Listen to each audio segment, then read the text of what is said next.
Hello, everyone. Today, we are going to cover Python development.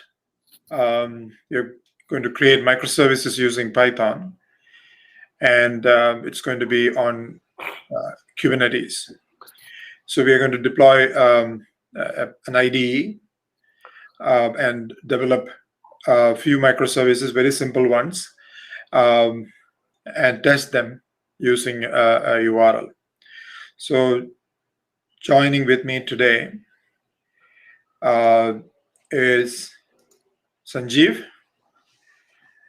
Hello, Rejith. Hey, so we are going to take you through the creation of the IDE in a Kubernetes cluster, and then move on to creating a few microservices. So, Sanjeev, you want to introduce yourself and kind of give you an idea what we are going to, the steps we are going to follow? That's correct. Yeah. So I'm Sanjeev from the Cloud Control. I'm heading the product development. This I would describe at that if you have a what you call the single pizza-sized team, that means like 6 to 8 people, and in a small cluster you can have an IDE where you can do a collaborative microservice development. IDE is also integrated with Git. So you can continue checking in, and as you merge your changes into a particular feature branch, the changes will get deployed on the cluster as well. So again, we will be taking you the initial, like the first things, and you will see that how easy it is to have an environment ready for you to start developing the microservices, and without having any things to set up. We'll also learn the GitOps and other things, the other practices that we also teach all the time for the simple deployment. Awesome. So I just shared the link in chat. That link, and you can use that to register if you want to follow the steps. And at the end of that, at the bottom of that form, there is also a link to our Slack channel. So please do join the Slack, and we'll be giving instructions through Slack if you want to follow the workshop and practice the Python development. So while people are registering, let's look at the cluster that we are going to use. So Sanjeev, can you kind of walk us through the cluster? Sure. And before I tell about the cluster, there are several videos out there which describes that how our AppZ platform you can build within your AWS account, or you can set up on any cloud.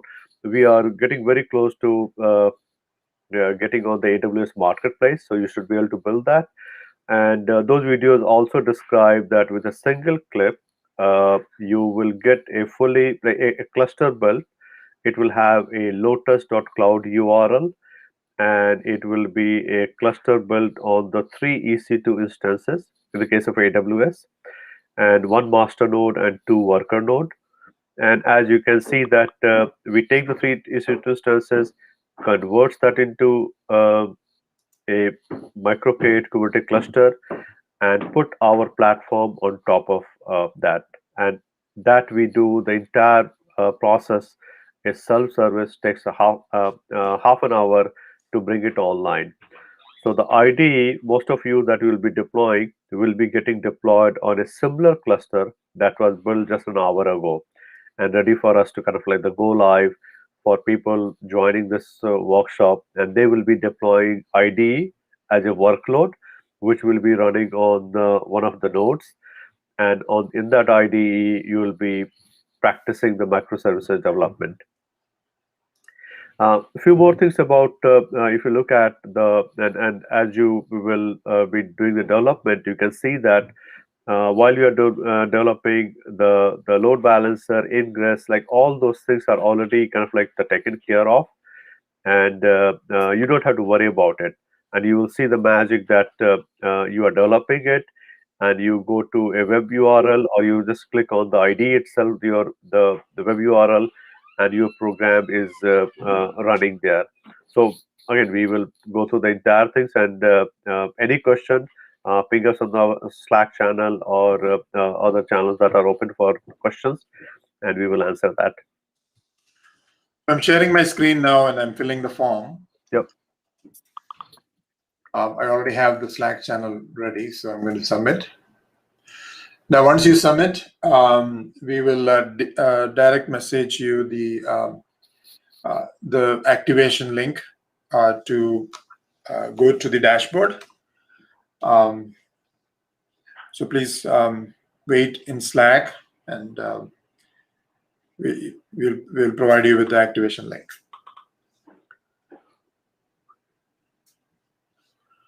So now let's look at how we're going to deploy this. So as Sanjeev said, we are going to first deploy an IDE, and we're going to then, and this is a personal IDE that's going to run for each participant, and the URL provided will take you to the IDE. And once the IDE is once you deploy the IDE, you will be able to open it. It is password protected, so once you are in, you'll be able to start coding. So to get to that point, we're expecting around 15 to 20 minutes. So we're going to give a few more minutes for everyone to sign up.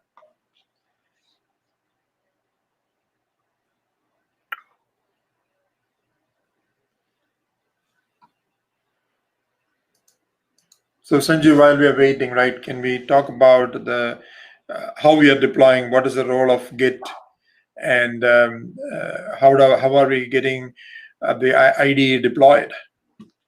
That's a good point, Rajat.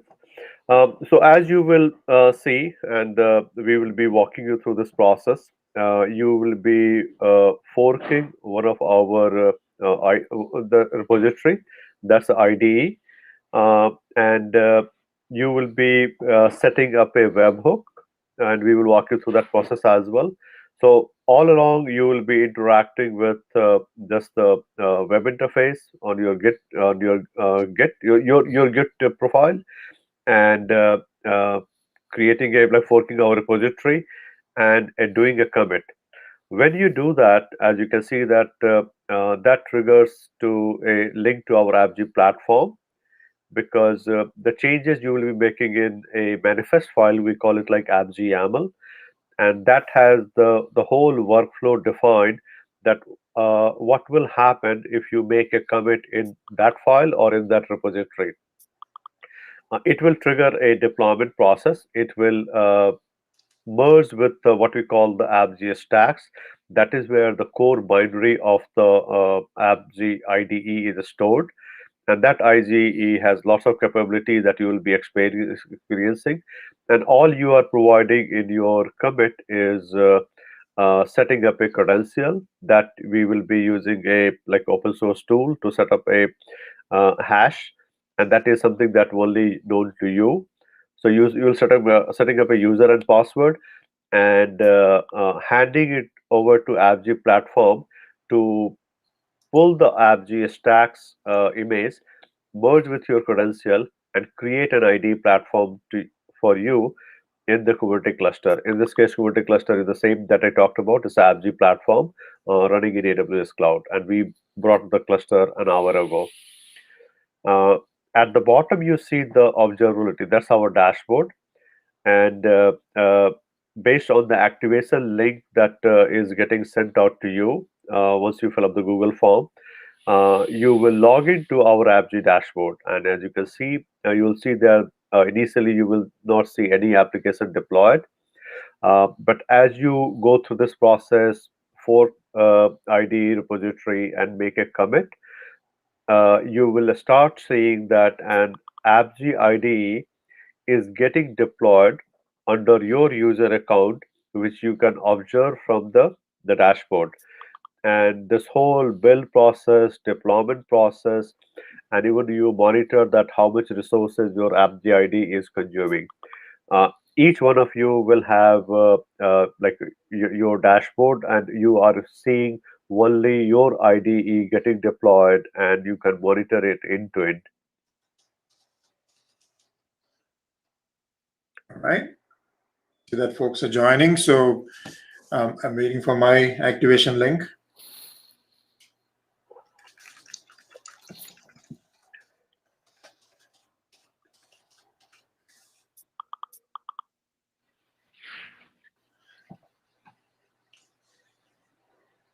As I said earlier, that we have several videos out there, kind of like creation of AppZ platform and deploying Spring Boot plus MySQL application, or MariaDB and WordPress combination. So again, there are a lot of videos out there. Watch it, and if you want to participate in our beta program, we are accepting the candidates. The beta program, our platform would be completely free in AWS Marketplace. Reach out to us, and we will be able to help you out.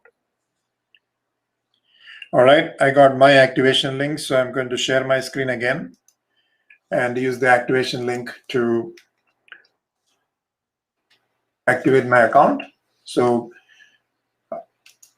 you have to enter your email ID, select the user, and choose a password.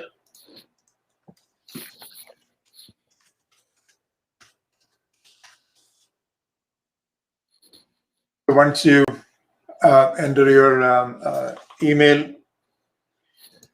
user, password, click on activate. And once you activate, you should come to the screen. So this is the blank screen. So this is showing you what is already deployed under your account. So here at this point, I don't have anything. We're going to start deploying in a few minutes.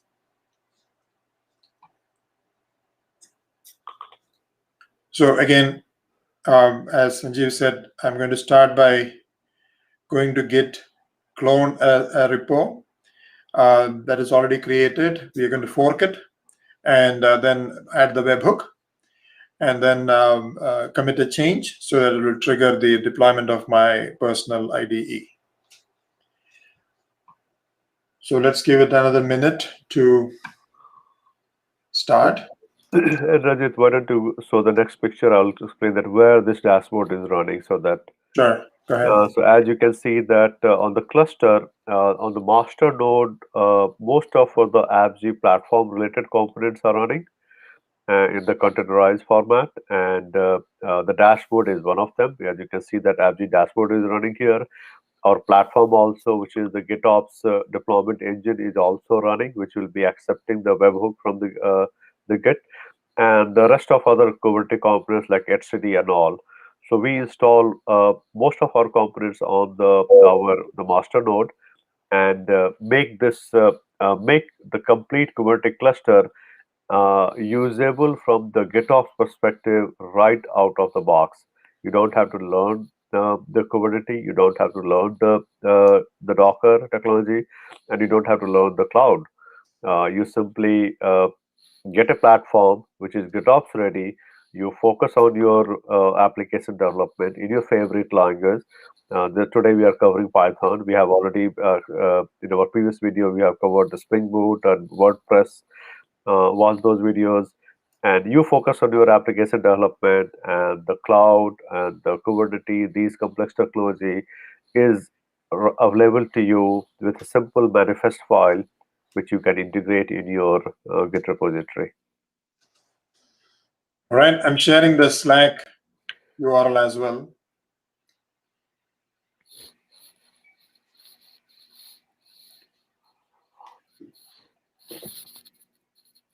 So once you join, please say hi, and we will make sure that you register if you want to follow the steps and be part of the training process.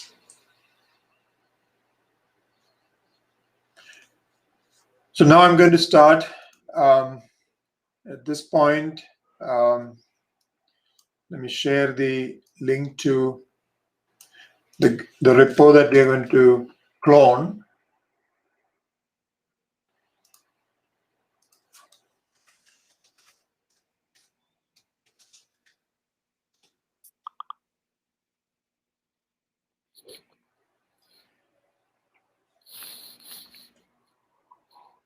I'm going to fork this to my account.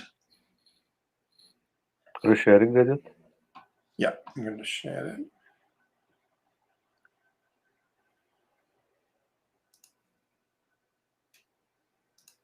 All right. So I opened the, I'll make it bigger. So here is the, here is a repo. And I'm going to fork it now to my account.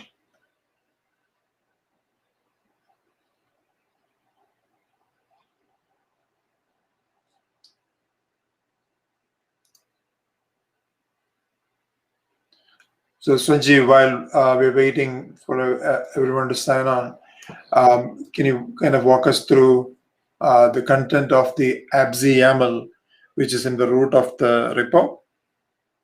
That's correct, yeah. And as you can see that it has several sections like app, build, deploy, volumes, and properties. And these, the format is YAML format, which most of you familiar with. It's a declarative syntax, and this is one of the favorite way to define the infrastructure, configuration, policy, whatever you like as code. And this becomes your interface. You define the behavior, and machine interprets it in this case our GitOps AppZ platform GitOps engine, and does the right steps. Let's start from the beginning. App, we are just giving some the details here that about the program, the workload that is getting deployed, the name, code, notification. You will be changing these notifications to your email address, and then the build part. So the build part involved here, as you can see that it takes the image template IDE02. This is the AppZ stacks or the template that we talked about. Takes the from the repository, and builds it with the properties that you see at the bottom. And in this case, you are generating a password. So that image will have this password kind of like this property is injected, and a separate immutable image will get built in and checked into the AppZ platform registry. We also have a registry built in our part as part of the platform itself. The next section is deploy. So as you can see, the deployment part, we are doing a stateful set deployment on the context alpha dev. That's the Kubernetes context that we're deploying, and it is opening to port 80 and port 8080. And as we are doing the stateful deployment, it needs some persistence also. So we will creating a persistent volume for each one of you, equivalent to 5 gigabyte under the Mount AppZ home. So that's all about. And property sections, Rajit will walk you through that how to generate that password. All right. So I'm in my repo now. So as you can see, I cloned it. So I'm going to make 3 edits. So first, I'm going to open it for editing. First, I'm going to change the notification email to my email address.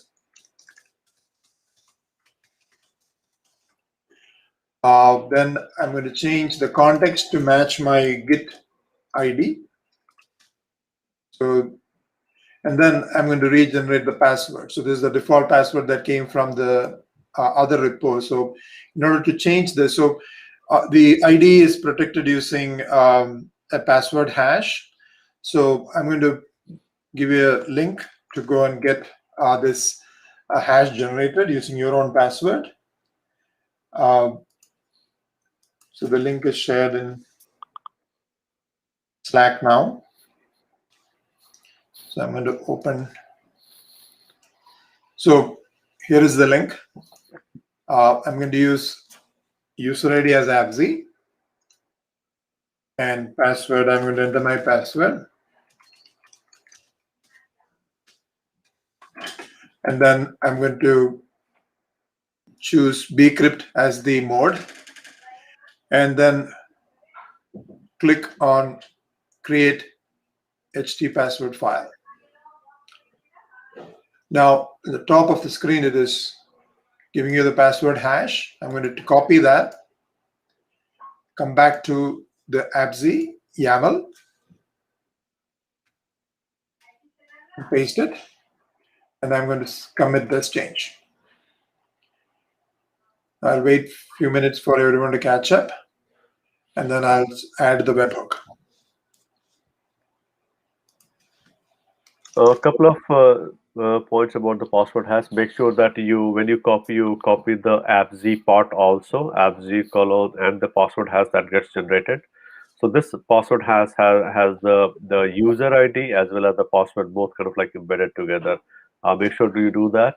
And also, as a general practice, always create a very strong password, because if you have the hello world and other simple password, then the hash for those values are already known and published online. All right. So again, to recap, we made 3 changes. I changed the email. That's a notification email under app notify. I changed the context to match my git ID /dev. And then I changed the password hash. Is the password going to be used to log into the IDE? I generated it using the site that I posted in Slack, and pasted the value that came out of it here.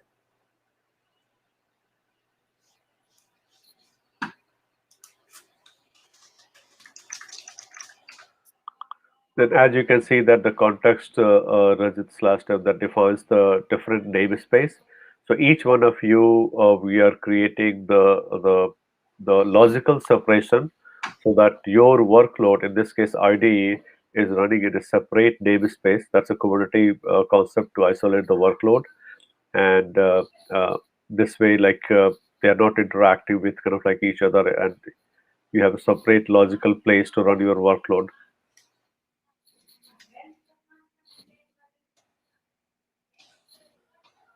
Let's give it another minute before we add the webhook.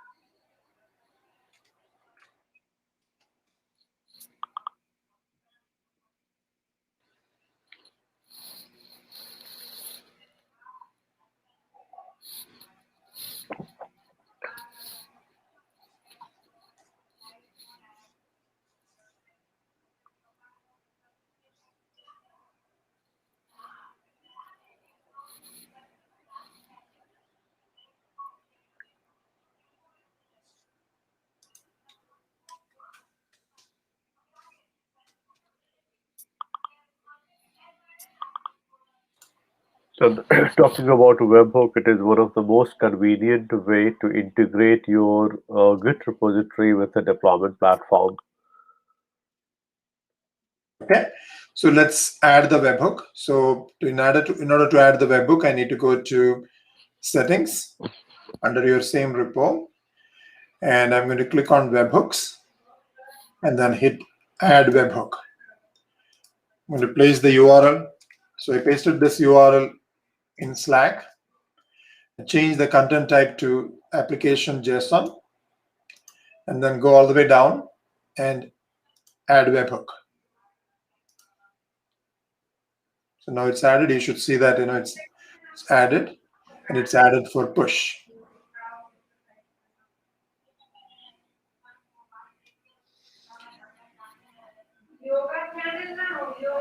Now the next step is I'm going to trigger app deployment. I go back to the repo, open AppZ YAML. Now I'm going to make, at this point, since the webhook is already added, any commit would trigger a deployment. So I'm going to edit the AppZ YAML, and I'm going to change the revision number to 16 so that I can commit. So I'm going to commit now. And then to make sure that the webhook actually worked, I'm going to go back to the webhooks page and click on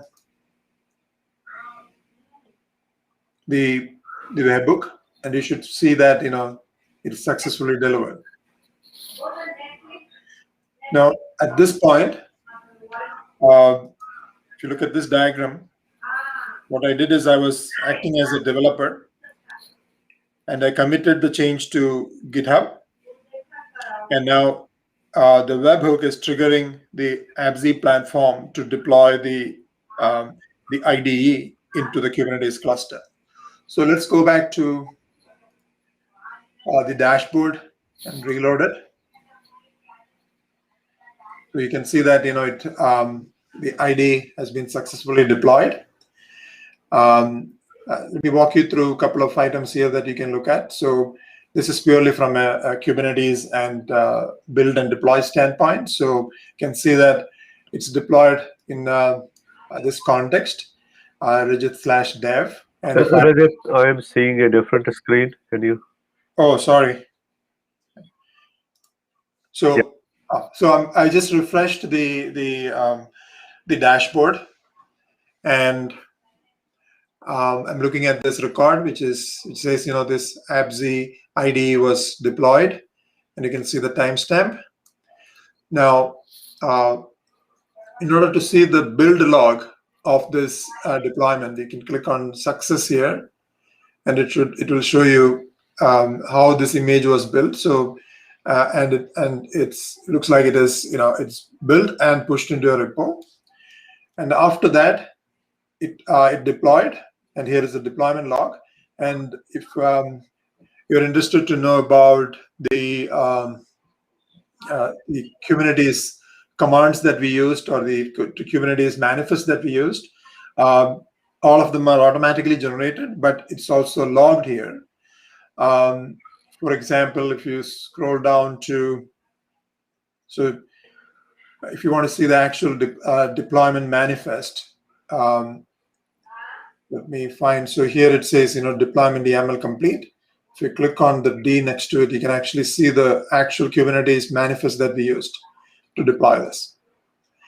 I'm going to wait for the pods to come up. You can see that the pod is up and running now. So there is one instance running. Now, in order to find the URL, I'm going to click on the success under deploy and scroll down, and right on line number 99, you'll see the link. So click on this link and it will take you to the IDE.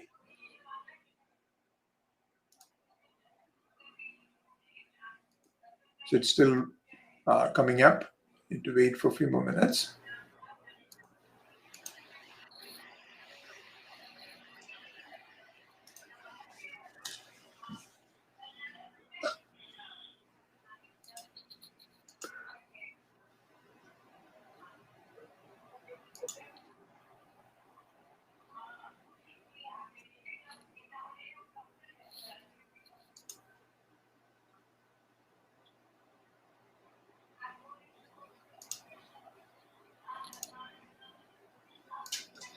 So behind the scenes, what is happening is, so the pod is getting deployed. So since I am the first deployment, so I did the first deployment, it's going to take a few minutes for the Kubernetes cluster to bring the image into the node and bring up the IDE. Since this IDE is a kind of like the virtual desktop for you, the image is big. It's an 8 GB image, so it is getting downloaded on the cluster for deployment. Okay.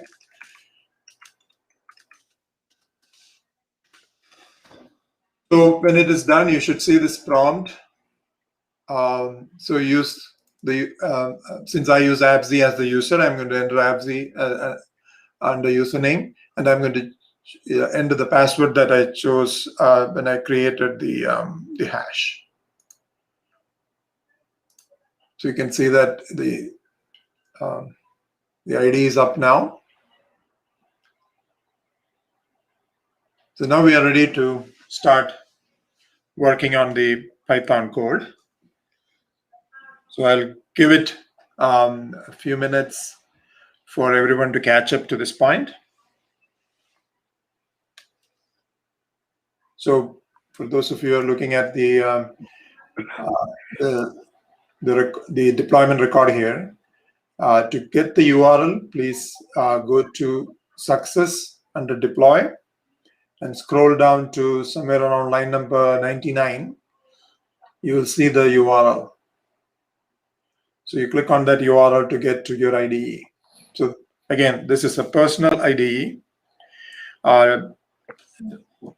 deployed for under your namespace. So behind the scenes, we created a namespace for you based on the Git, the context name that you gave that has the Git ID/dev.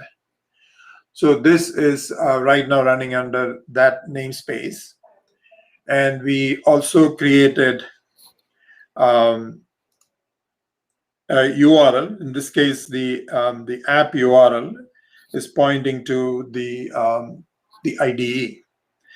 Now, creating an app URL, there is several steps involved. All that is taken care of for you by the platform.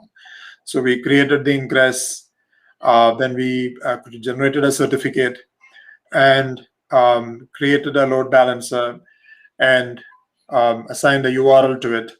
And that URL now has the certificate attached to it, and then it is routed to your pod through the ingress, and behind that is service and a deploy and a stateful set. So if you go back to the IDE, so I'm going to now maximize the screen. So in the IDE, if you look at the folder, you're on AppZ home. So this is your own home directory within the cluster. So this is hosted within Kubernetes, and this is persisted. So if you go back and look at the AppZ YAML, so let me go back and open the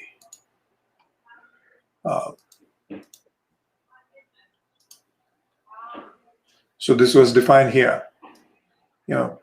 So based on this, we allocated a 5 GB storage with and mapped AppZ home to that volume, and that's what I'm using here. So anything that, yeah, go ahead, Sanjeev. IDE is the Git integrated also. So in this workshop, we will be posting the sample commands, but you have ability to clone your Git repository here and start working on that and start deploying it. So right now the IDE is integrated with the Python development. We will be enhancing IDE for other languages as well in the future.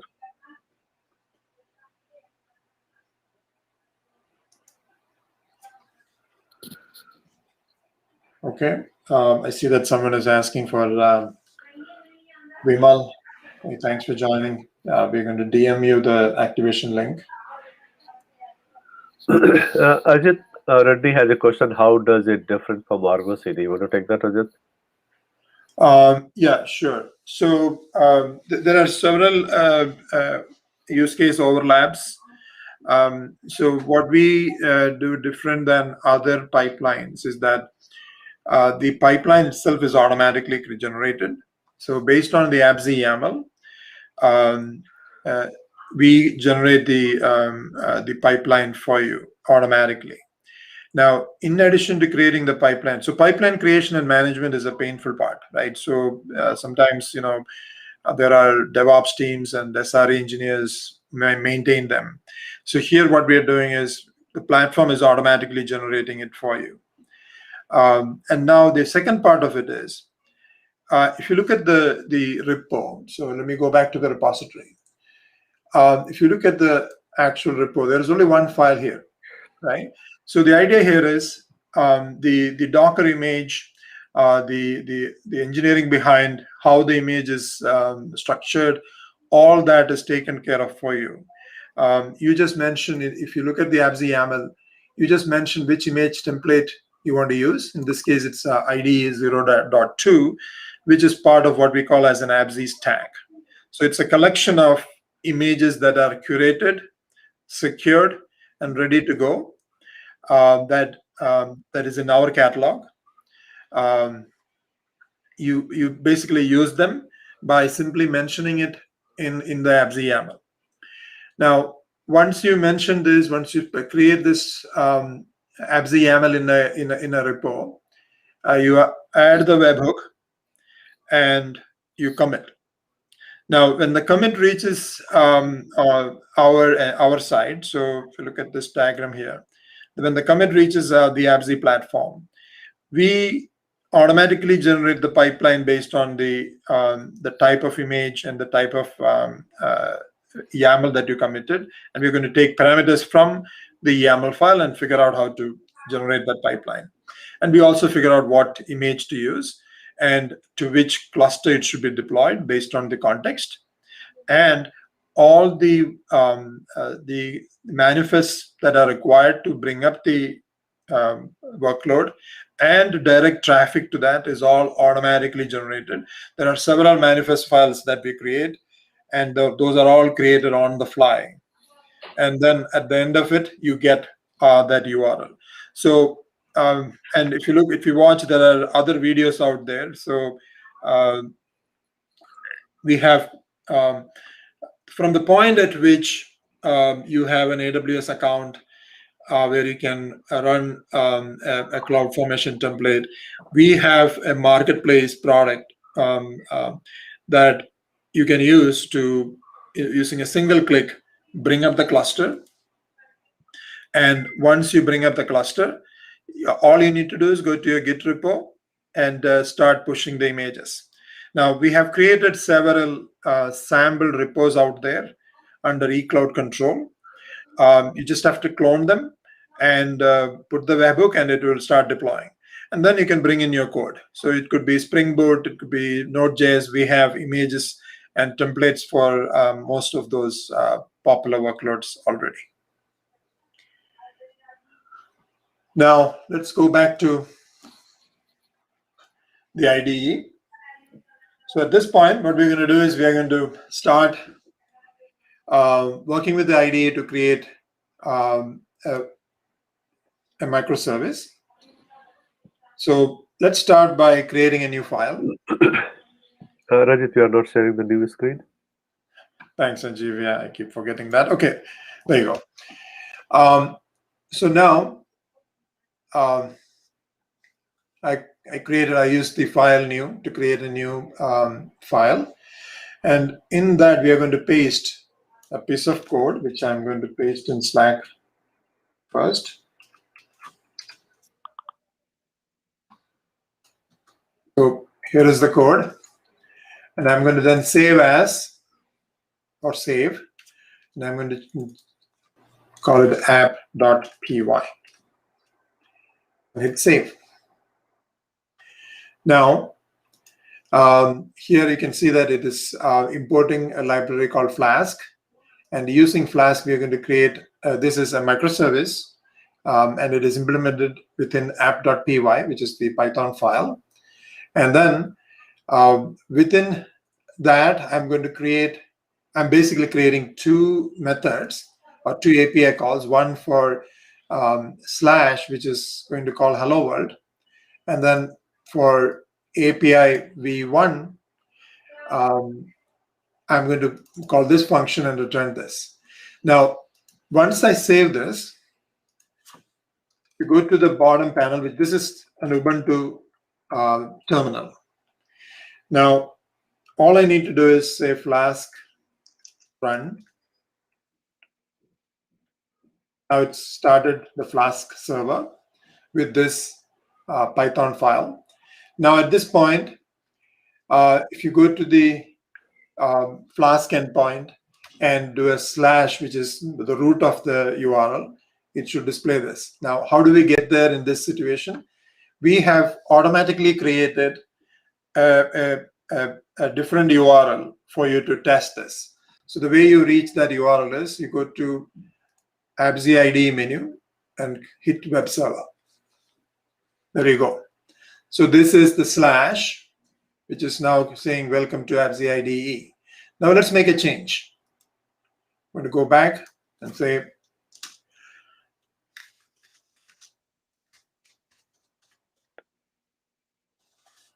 so I added, this is awesome. Save. You can see that Flask is already restarting it. Now I go back to the other URL and reload. You can see that now it's it is refreshed and it is now working like a remote function. So which is a microservice with a path to it. So now let's try the second path.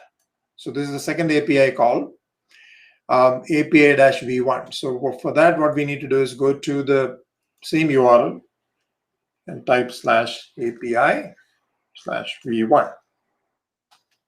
You see that it's now calling the second function. So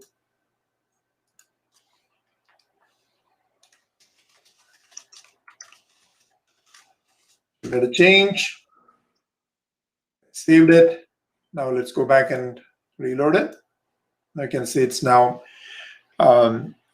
responding with the new change that I made. Now, at this point, let's give it a few minutes for everyone to catch up. And then we can add one more function.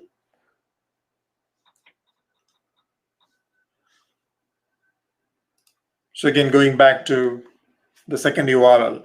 So in this deployment, so we deployed the IDE, and the IDE is running inside the cluster. And the first URL to the IDE was routed through an ingress controller to that pod. And now, based on the AppZ YAML, let me show you the AppZ YAML. Sorry. So you can see that in the AppZ YAML, there was another port 8080, with protocol TCP with the name web server was also exposed. Now, if you look at the URL of the web server, you can see that the web server suffix is added. So the ID had this was the prefix for the IDE. Now this, and that goes to the default port, which is this port 80. And if you look at the second URL, which is going to the second port, which has this suffix, and that's reach that is defined here. So as per the way we do our ingress controllers and the routing, you can have multiple ports exposed, and each one will get, as long as you name them, name each port. Like in this case, I named the first one. I did not name the first one, which is port 80. So that was the default.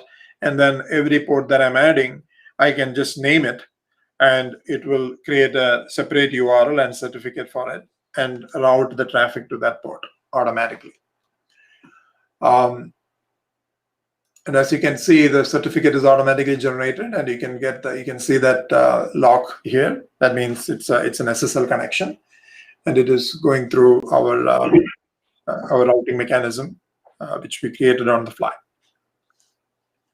Let me add a couple of more things here. So in this case, as you see, that you just have an AWS account, and you have a web URL that is accessing your Kubernetes cluster built under your account and ready for development. In this case, like we develop like you create an IDE for your entire team, and look at the URL.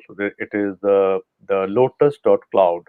So without creating any root 53 DNS entry, without creating any certificate, we are giving all these like services like HTTPS endpoint for the cluster that you built. It is and ready for GitOps. So that's the kind of like the type of the platform we are bringing to you. And it is much more different than, yeah, you can create an EKS, another type of cluster, but then you have to manually manage it and work through the deployment process, learn about the YAML, learn about the Docker Kubernetes to deploy it. Here we are giving you a powerful platform, which is a kind of like a la carte solution, and it is ready to deploy applications right from the beginning without learning the complexities of the Docker and Kubernetes. All right. So let's now add the second or third API call. So first, I'm going to go to the import part, and I'm going to import one more library, save it, and then I'm going to add. So this function, it's a simple function that is going to kind of take a given US dollar amount, and it will tell you how many coins you will need to make up that dollar amount. So first, I'm going to add a function. I'm going to post this function as well as the import on Slack.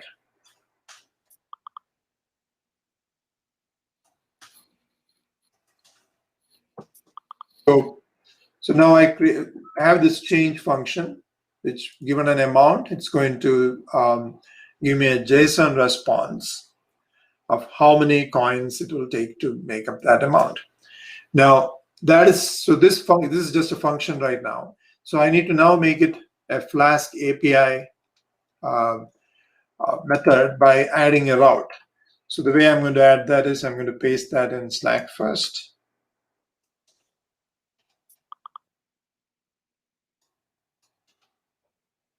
Now you can see I added a new API call with two parameters, dollar and cents, and then it's basically calling the change method here. So now I'm going to save this, and you can see that the Flask automatically restarted already.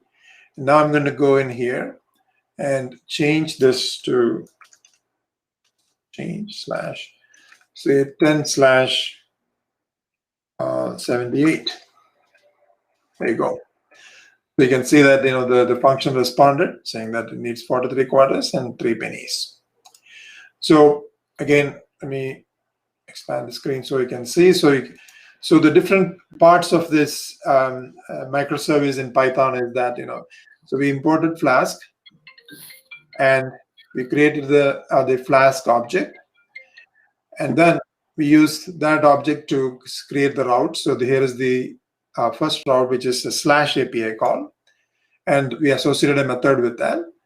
And then we created another route for /API v1, and we associated a method with that. And then we created the third API route that is /change, then $/cents. And we then implemented that call using a different function, which is independent with no route. The route is basically coming through this method, which is a change route, and then that is calling the change function, which is over here. And the logic behind how it is figuring out is right here. You can take a look at that. It is I also pasted it in Slack.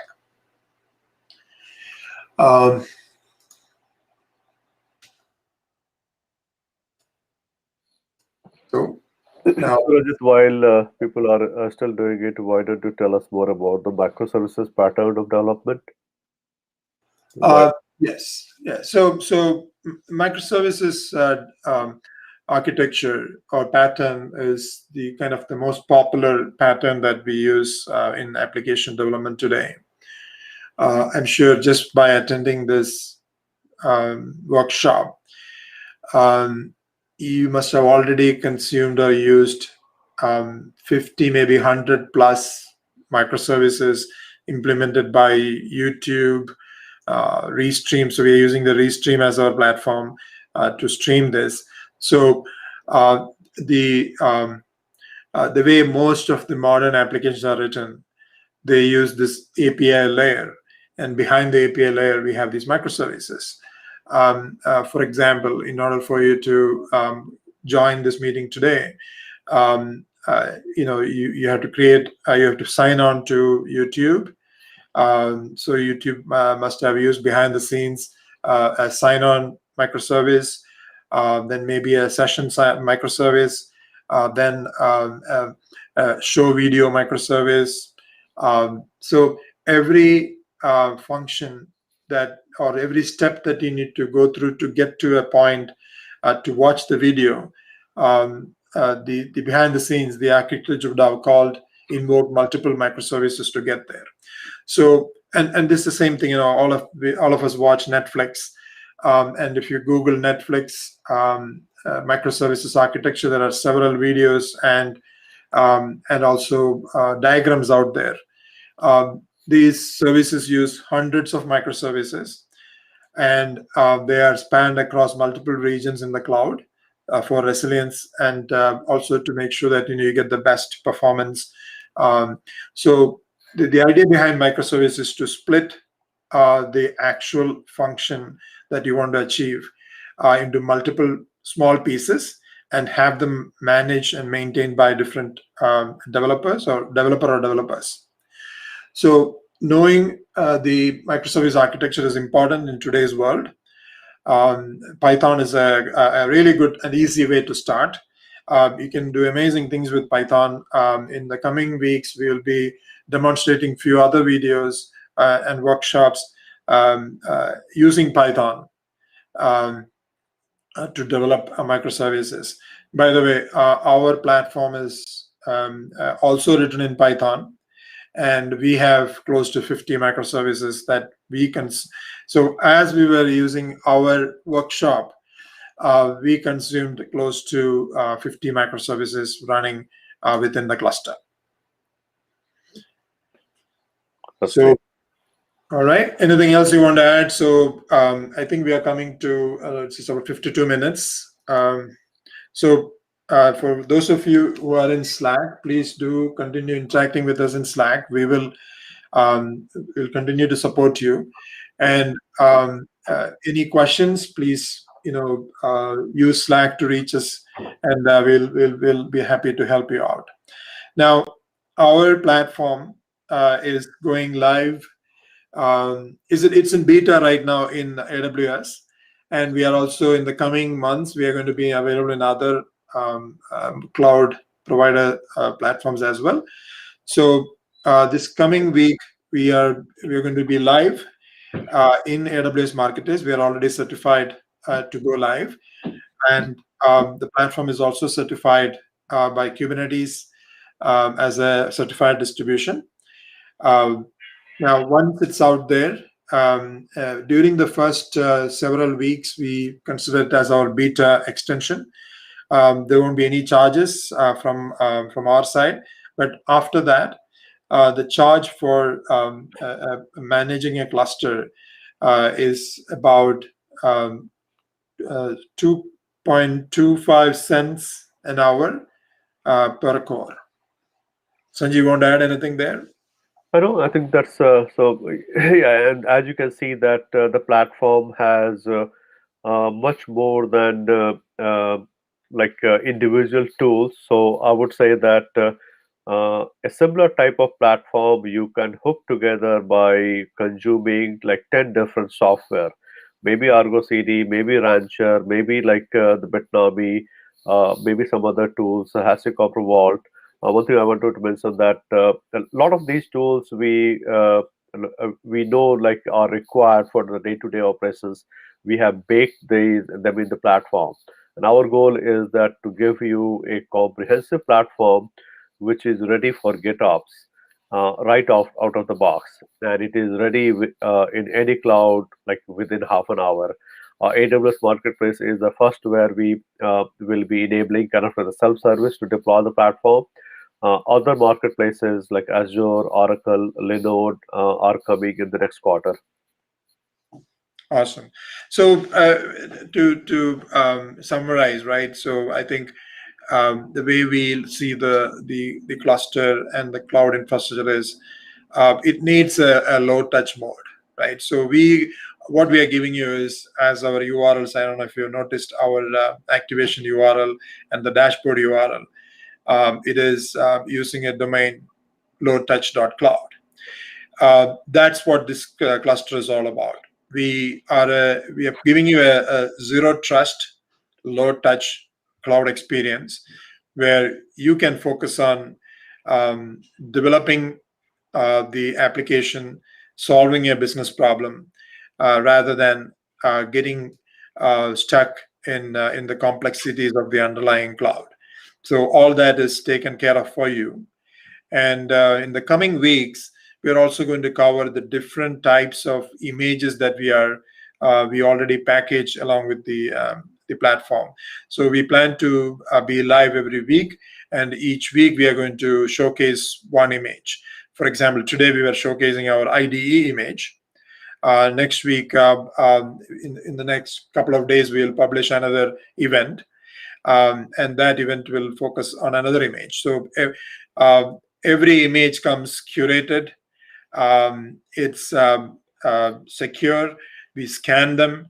We use all the best practices to secure them, and then it is available to you just out of the box.